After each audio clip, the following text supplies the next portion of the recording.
वाग्यस्याष्टिसुनयमानैकविषयात् स्वतन्त्रस्तन्त्रज्ञो गुरुरपि गुरोर्यश्च जगतां विमूढा यत्तत्त्वं प्रकटमिह वेत्तुं सुमनसो मुकुन्दं ध्यायामापहतकुहकं तं स्वमहसा सर्वविघ्नप्रशमनं सर्वसिद्धिकरं परं सर्वजीवप्रणेतारं वन्दे विजयतं हरिं करोतु मम कल्याणं हरिर्हयमुखापितः गुरुश्च मध्वनामा मे वरदोऽस्तु निरन्तरं वाणिते करवण्यम्बचरणो हृदि सर्वदा मद्वाक्यसरणीर्भूयात् श्रीमदाचार्यभावगान् समाश्रयेद्गुरुं भक्त्या महाविश्वासपूर्वकं निक्षिपे सर्वभारांश्च गुरो ಶ್ರೀಪಾದಪಂಕಜೇ.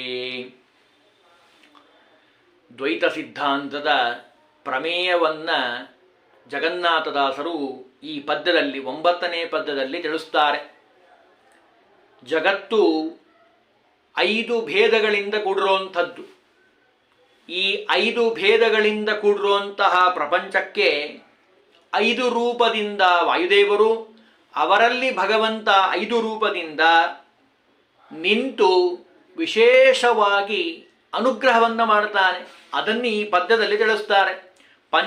ಮೊದಲು ಪದ್ಯ ನೋಡೋಣ. ಪಂಚಭೇದಾತ್ಮಕ ಪ್ರಪಂಚಕ್ಕೆ ಪಂಚರೂಪಾತ್ಮಕನೇ ದೈವಕ, ಪಂಚಮುಖ ಶಕ್ರಾದಿಗಳು ಕಿಂಕರರು ಶ್ರೀಹರಿಗೆ, ಪಂಚವಿಂಶತಿ ತತ್ವತರತಮ ಪಂಚಿಕೆಗಳನ್ನು ಪೇಳದ ಭಾವಿ ವಿರಂಚಿಯನಿಪ ಆನಂದ ತೀರ್ಥರ ನೆನೆವೆನನುದಿನವು.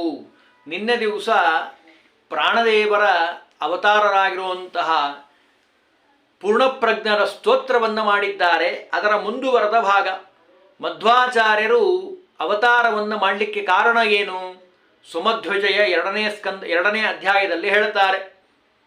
ವಿಜ್ಞಾನ ಭಾನುಮತಿ ಕಾಲಬನೇನ ಲೀನೆ. ಎಲ್ಲ ಕತ್ಲಾಗಿ ಹೋಗಿತ್ತಂತೆ. ಜ್ಞಾನ ಸೂರ್ಯ ಮುಳುಗೋಗಿದ್ದಾನೆ. ಆ ಜ್ಞಾನ ಸೂರ್ಯನನ್ನ ತಂದಿರುವಂತಹ ಕೆಲಸ ಅದು ಶ್ರೀಮದಾಚಾರ್ಯ ಮಾಡಿರುವಂಥದ್ದು. 5 ಭೇದಗಳು ಜಗತ್ತಿನಲ್ಲಿ ಎಲ್ಲ ಕಡೆ ಹೊಕ್ಕಾಗಿರುವಂಥದ್ದು. ಜೀವ ಜೀವರಿಗೆ ಭೇದ, ಜೀವ ಜಡಕ್ಕೆ ಭೇದ, ಜೀವ ಜಡ ಜಡಕ್ಕೆ ಭೇದ, ಜಡ ಪರಮಾತ್ಮನಿಗೆ ಭೇದ, ಜೀವ ಪರಮಾತ್ಮನಿಗೆ ಭೇದ. ಹೀಗೆ 5 ಭೇದಗಳನ್ನು ನಾವು ಎಲ್ಲ ಕಡೆ ಜಗತ್ತಿನಲ್ಲಿ ಕಾಣ್ತಾ ಇದ್ದೀವಿ.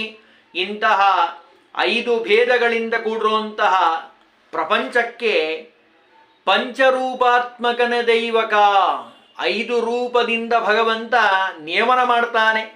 ಯಾವ 5 ರೂಪಗಳು? ಅನಿರುದ್ಧ, ಪ್ರದ್ಯುಮ್ನ, ಸಂಕರ್ಷಣ, ವಾಸುದೇವ, ನಾರಾಯಣ. ಈ 5 ರೂಪಗಳಿಂದ ಇಡೀ ಪ್ರಪಂಚವನ್ನು ನಿಯಮನ ಮಾಡುವಂತಹ ಹೇ ಭಗವಂತ ಇದ್ದಾನಲ್ಲ, ಸೃಷ್ಟಿಯಾದಿ ಅಷ್ಟಕರ್ತೃತ್ವವನ್ನು ಮಾಡುವಂತಹ ಭಗವಂತ, ಆ ನಾರಾಯಣ ಯಾರಿಗೆ ಉಪದೇಶವನ್ನು ಮಾಡ್ತಾನೆ? ಬ್ರಹ್ಮದೇವರು ವಾಯುದೇವರಿಗೆ ಉಪದೇಶ ಮಾಡ್ತಾನೆ.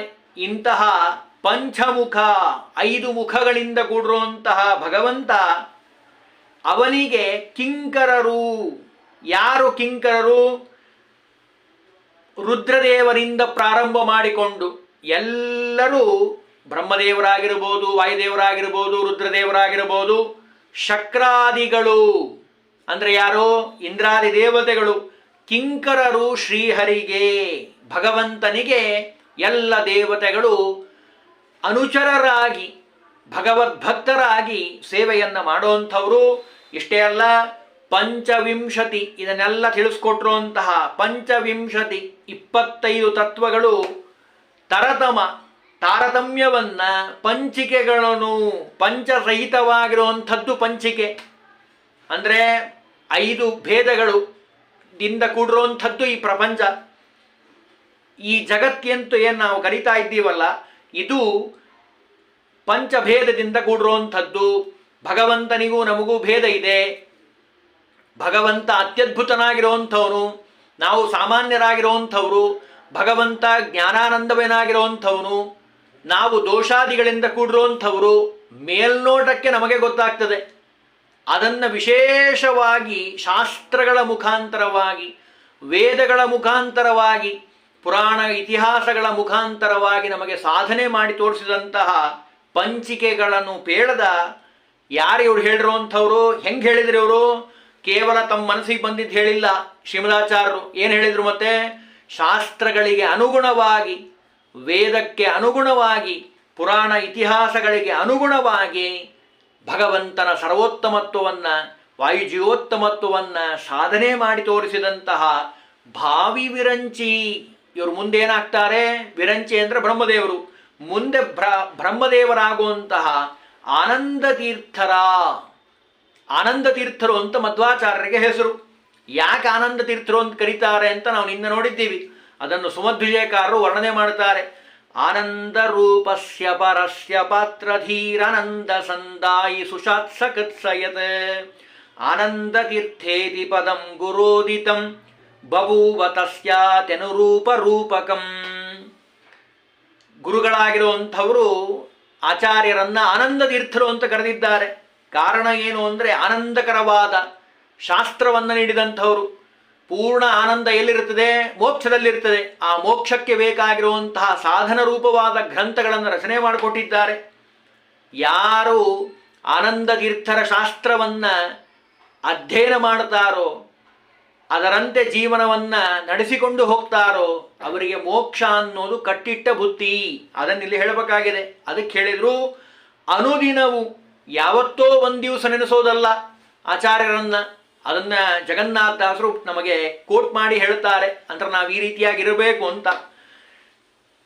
ಪಂಚವಿಂಶತಿ ತತ್ವರದರನಮ ಪಂಚಿಕೆಗಳನ್ನು ಪೇಳದ ಭಾವಿ ವಿರಂಚಿ ಅನಿಪ ಆನಂದ ತೀರ್ಥರ ನೆನೆವೆನ ಅನುದಿನವು. ನಿತ್ಯದಲ್ಲಿ ಆ ಆನಂದ ತೀರ್ಥರ ಸ್ಮರಣೆಯನ್ನು ಮಾಡ್ತಾ ಇದ್ದೇನೆ. ಕಾರಣ ಅವರು ಬರೆದಿರುವಂತಹ ಗ್ರಂಥಗಳಿಗೆ ವ್ಯಾಖ್ಯಾನ ರೂಪವಾಗಿ, ಭಾಷ್ಯ ರೂಪವಾಗಿ, ಕನ್ನಡದ ಸುಧಾ ಅಂತ ಅನಿಸ್ಕೊಂಡಿರುವಂತಹ ಕೃತಿ ಇದು ಹರಿಕಥಾಮೃತ ಸಾರ.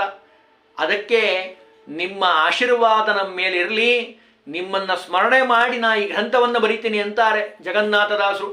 ಅಂದರೆ ಹರಿ ಸರ್ವೋತ್ತಮನನ್ನ ಆಗಿರುವಂತಹ ಭಗವಂತ ವೇದವ್ಯಾಸ ರೂಪವನ್ನು ಚಿಂತನೆ ಮಾಡಿದರು. ಅದರ ನಂತರ ವಾಯುಜೀವೋತ್ತಮರಾಗಿರುವಂತಹ ಆನಂದ ತೀರ್ಥರನ್ನ 37 ಗ್ರಂಥಗಳನ್ನು ರಚನೆ ಮಾಡಿಕೊಟ್ಟಿರುವಂತಹ ಜೀವೋತ್ತಮರಾಗಿರುವಂತಹ ಆನಂದ ತೀರ್ಥರನ್ನ, ವಾಯುದೇವರನ್ನ ಸ್ಮರಣೆಯನ್ನ ಮಾಡಿ ಈ ಗ್ರಂಥವನ್ನು ನಾನು ಬರಿತಾ ಇದ್ದೇನೆ. ಅದಕ್ಕೆ ನಿಮ್ಮ ಆಶೀರ್ವಾದ, ಅನುಗ್ರಹ ನನ್ನ ಮೇಲಿರಲಿ ಅಂತ ಪ್ರಾರ್ಥನೆಯನ್ನು ಮಾಡ್ತಾ ಇದ್ದಾರೆ ಜಗನ್ನಾಥದಾಸರು.